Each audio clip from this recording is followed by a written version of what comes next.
आज हम लोग बनाएंगे दाल तड़का। दाल तड़का बनाने के लिए ये मैं पहले से ही पकाए हुए दाल ली हूँ। दाल में ही स्वादानुसार नमक डालें और सभी को अच्छी तरह से मिक्स कर ले। उसके बाद में हम लोग इसमें छौंक लगाएंगे। छौंक लगाने के लिए एक गैस में छोटा बर्तन रखें, आप चाहे तो बड़ा बर्तन भी रख सकते हैं। बर्तन में तेल डालें, तेल को अच्छी तरह से गर्म होने दें।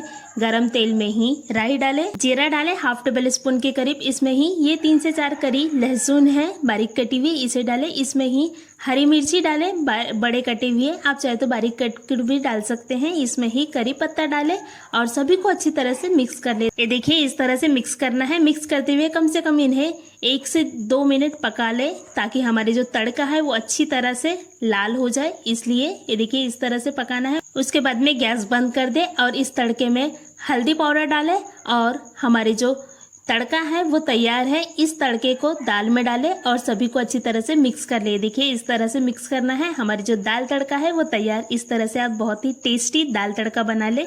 धन्यवाद।